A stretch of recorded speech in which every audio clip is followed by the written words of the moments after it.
রিষড়া পুরসভার বাগখালে কল্যাণ বন্দ্যোপাধ্যায়ের হাত ধরে তৃণমূলের পতাকা হাতে তুলে নেন বেশ কিছু বাম কর্মী।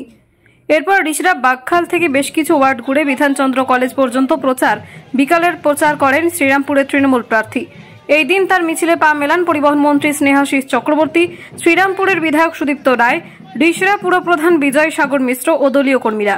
পরিবহন মন্ত্রী স্নেহাশিস চক্রবর্তী জঙ্গি ধরা পড়া বিষয়ে বলেন, আমাদের রাজ্যের আইন শৃঙ্খলা মুখ্যমন্ত্রী এতটাই ঠিক রেখেছেন যে কোনো জঙ্গি বেশি দিন এসে নিরাপদে থাকতে পারবেন না, তাই পুলিশের তৎপরতায় ধরা পড়েছে। কিন্তু আমরা লক্ষ্য করে দেখেছি যে এই জঙ্গিদের সঙ্গে বিজেপিদের একটা সম্পর্ক রয়েছে। জঙ্গিরা এসে আশ্রয় নিচ্ছে কোথায়? শুভেন্দু অধিকারী যেখানে রাজনীতি করে সেই কাঁথিতে, অর্থাৎ পশ্চিমবঙ্গে জঙ্গি ঢুকিয়ে পশ্চিমবঙ্গের আইন শৃঙ্খলাকে নষ্ট করার একটা চক্রান্ত আছে কিনা সেটাও তদন্ত হওয়া উচিত। জেপি নাড্ডা বলেছেন সারা দেশে কোনো আঞ্চলিক দল থাকবে না। এই প্রসঙ্গে কল্যাণ বন্দ্যোপাধ্যায় বলেন, কোনো আঞ্চলিক দলকে শেষ করার ক্ষমতা জাতীয় দলের হয়নি। আঞ্চলিক দলগুলো সাফল্য পাচ্ছে কি করে? কারণ জাতীয় দলগুলোর ব্যর্থতার জন্য, জাতীয় দলের ব্যর্থতার জন্যই আঞ্চলিক দলগুলোকে গ্রহণ করছে মানুষ। ওদের অহংকার বিজেপি দলটাকে শেষ করে দেবে।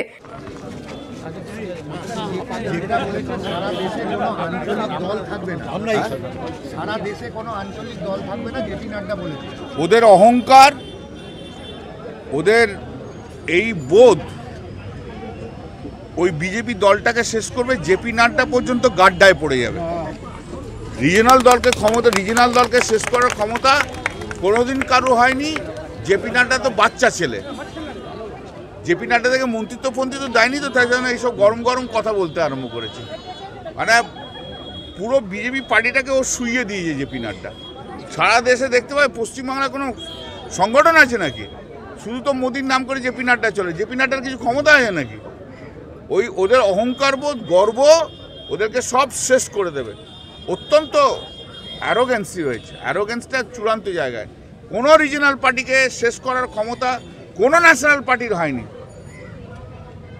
তাহলে দীর্ঘ মানে ডিকেটস আফটার ডিকেটস রিজনাল পার্টিগুলো গ্রো করছে কি করে? কারণটা যে ন্যাশনাল পার্টিদের ব্যর্থতার জন্যই হচ্ছে। ন্যাশনাল পার্টিগুলো কত ব্যর্থ যে মানুষ ন্যাশনাল পার্টিকে গ্রহণ করছে না, রিজনাল পার্টিকে গ্রহণ করছে। হ্যাঁ, বক্তৃতা মেরে রিজনাল পার্টিকে নষ্ট করা যায় না। ওকে বলুন ও অমিত শাহকে নিয়ে যে আগে যে চীন যে লাদাখে জমি কেড়ে নিয়েছে, ইন্ডিয়ার থেকে জমি নিয়ে দখল করেছে, ওরা তো বড় বড় বীর। অমিত শাহ, জেপি নাড্ডা বিশাল বড় বড় চেহারা। আগে চীন থেকে জমিটাকে ভারতবর্ষের যে সমস্ত ল্যান্ডকে চীন অকুপাই করে সেটাকে আগে ঠিক নিয়ে আসতে বলুন। না, আমরা এটাই বলবো যে রাজ্য সরকারের পুলিশ এতটাই তৎপর রয়েছে। আমাদের আইন শৃঙ্খলা যেভাবে আমাদের মুখ্যমন্ত্রী বজায় রেখেছেন বাংলার বুকে, এখানে কোনো জঙ্গি এসেই বেশিক্ষণ এখানে নিরাপদে থাকতে পারে না। তাই ধরা পড়েছে, পুলিশের তৎপরতাতেই ধরা পড়েছে। কিন্তু আমরা লক্ষ্য করে দেখেছি যে এই জঙ্গিদের সাথে বিজেপির একটা সংযোগ রয়েছে এবং সেই জঙ্গিরা এসে আশ্রয় নিচ্ছে কোথায়? কাঁথিতে নিচ্ছে, অর্থাৎ শুভেন্দু অধিকারী যেসব জায়গায় রাজনীতি করে সেখানে নিচ্ছে। অর্থাৎ পশ্চিমবঙ্গে জঙ্গি ঢুকিয়ে পশ্চিমবঙ্গের আইন শৃঙ্খলাকে নষ্ট করার একটা চক্রান্ত আছে কিনা এটা তদন্ত হওয়া ভীষণভাবে জরুরি।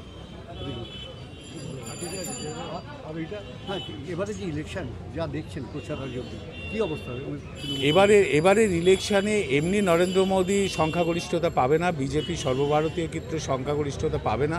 তাই দেখবেন নরেন্দ্র মোদী তার ভাষণে ভুলভাল কথা বলছেন এবং এই সম্প্রতি উনি বলছেন মানুষের খাদ্যাভ্যাস নিয়ে প্রশ্ন তুলেছেন। বলছেন নবরাত্রির সময় যখন নিরামিষ খায় তখন অন্যরা আমিষ খেয়ে এটা নাকি হিন্দু ধর্মের উপরে একটা বাজে প্রভাব পড়ে।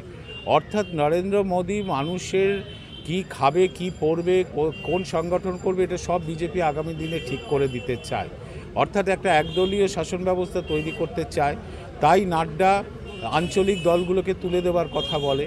কিন্তু দেশে কোন দল থাকবে, কোন আঞ্চলিক দল থাকবে, কোন রাজ্যে কে ক্ষমতায় থাকবে, এটা সবটাই ঠিক করে সাধারণ মানুষ। কারণ দেশের আমাদের সংবিধান সাধারণ মানুষের ওপরেই অধিকার দিয়েছে যে সে ঠিক করবে কোন দল সরকারে থাকবে কি থাকবে না, কোন দলের শক্তি বাড়বে কি বাড়বে না, সাধারণ মানুষ ঠিক করে। এদের সাধারণ মানুষের ওপরে কোনো ভরসা নেই। তাই তারা রাষ্ট্রীয় উদ্যোগকে, রাষ্ট্রীয়ভাবে তিনি বিভিন্ন এজেন্সিকে ব্যবহার করে এবং বিভিন্ন রকমভাবে বিরোধী রাজনৈতিক দলগুলোকে শেষ করার পরিকল্পনা করেন। কিন্তু এবার যে ভোট হচ্ছে, এই ভোটে বিজেপি পাওয়ারে আসবে না এবং পশ্চিমবঙ্গে 42টা আসনেই তৃণমূল কংগ্রেস জয়ী হবে। এই লক্ষ্য নিয়ে আমরা এগোচ্ছি এবং বিজেপির কোনো স্থান পশ্চিমবঙ্গের বুকে হবে না। ঋতুপর্ণা কলের রিপোর্ট, বেঙ্গল আনলিমিটেড। রয়েছে আরও খবর, আর এই খবরের আপডেট পেতে আপনারা সাবস্ক্রাইব করুন এই চ্যানেলটিকে।